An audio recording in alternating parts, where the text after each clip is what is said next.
Right, guys, this is going to be a very quick video. We're going to be discussing wide angle lenses. We're going to be discussing which one is going to be good for you guys for the Sony A7 IV when you put it into slow motion, because we all know there is that hefty 1.5 times crop when you go 4K 50 or 4K 60. I mean, you can shoot 1080p and that will still give you full frame slow motion. It's up to you. 1080p is still used by a lot of production houses when it comes to commercial work and stuff, and even YouTube work. You can still upscale it to 4K if you really want to. That's a whole nother discussion on its own. Let's get into the video and talking about some of the top lenses that I recommend for the A7 IV in crop mode. When it comes to that higher range, above 35 millimeters, the crop doesn't really matter because you're just getting extra reach. If some circumstances, that's actually going to be a good thing. Like if you got the 70 to 200 and you need some good reach, that 70 to 200 at the top end becomes a 300 millimeter lens. Like that is incredibly a good amount of reach, especially when it comes to that high quality 4K image. Now we're going to be talking about wide angle lenses and which ones I recommend. Now I did have my hands on a few Sony lenses just recently, and they were the new ones that just dropped, and they were all wide angle lenses, which works perfectly for this video. But the first lens that I am going to recommend is the Sony 11mm f1.8. Now that lens is built in, this is the 35. I'm gonna put that down.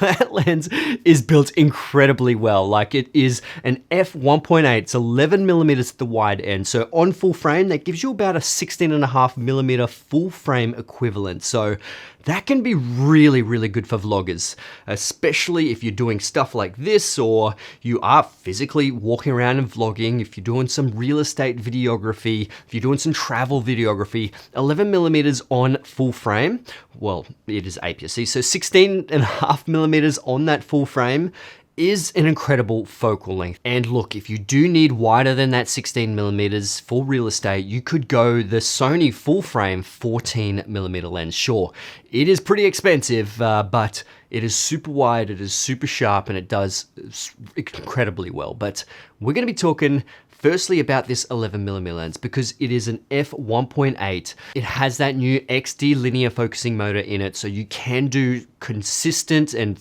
accurate manual focus pulls, which is really good for people who do video, because manual focus pulling, is quite important, especially because it does have that autofocus to manual focus switch on the side as well.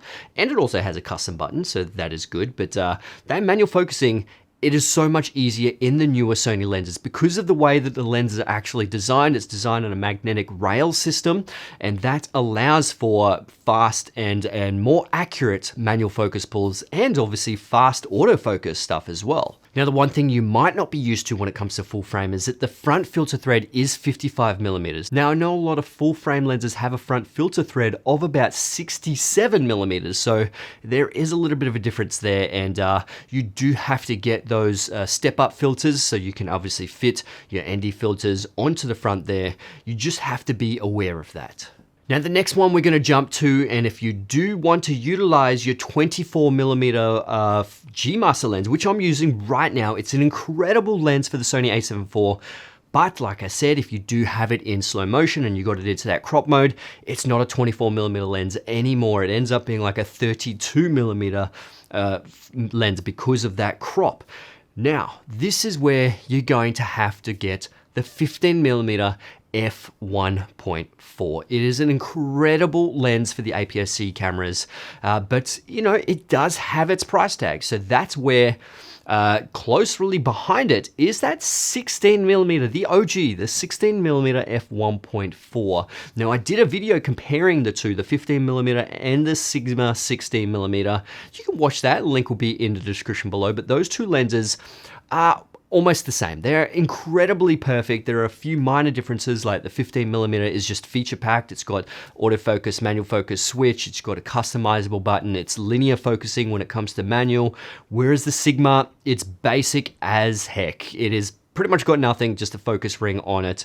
And the focus isn't linear, but it is an f1.4. It's half the price. The front filter thread is 67mm, which could be good for full frame users.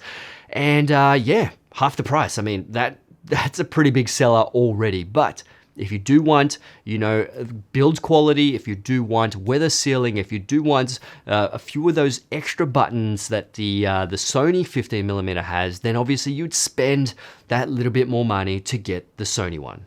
And lastly, we're going to be pointing towards a wide angle zoom. Now, there are a couple here. I did have the pleasure to review the new 10 to 20 power zoom lens. Now the 10 to 20 does give you more of a 20 to 30 full frame equivalent, so it isn't really too much of a good zoom range, but you know, 20 millimeters at the wide end is pretty good when it comes to vlogging work. 30 millimeters, it's still a little bit too wide, so that's probably where you might want to consider the Sony 16 to 55 f2.8. Now this in APS-C crop mode on the A7IV will give you like a, what is it, a 24 to 80 something millimeter focal length. Now that is a really good versatile range, and obviously a lot of you guys will know that the 28 to 75 Tamron lens or the 24 to 70 Sigma or Sony lens is a brilliant all-rounder. Leave it on your camera all day round and just use it for absolutely everything.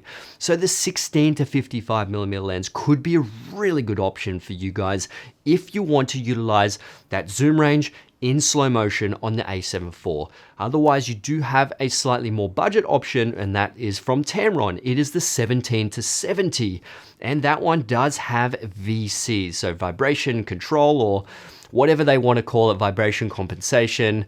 This is a really good option to have if you want to be able to utilize no IBIS and just let the lens take care of it. But we all know A7IV has great IBIS, active steady shot, even has gyro inside it. So yeah, VC doesn't necessarily matter too much with this one.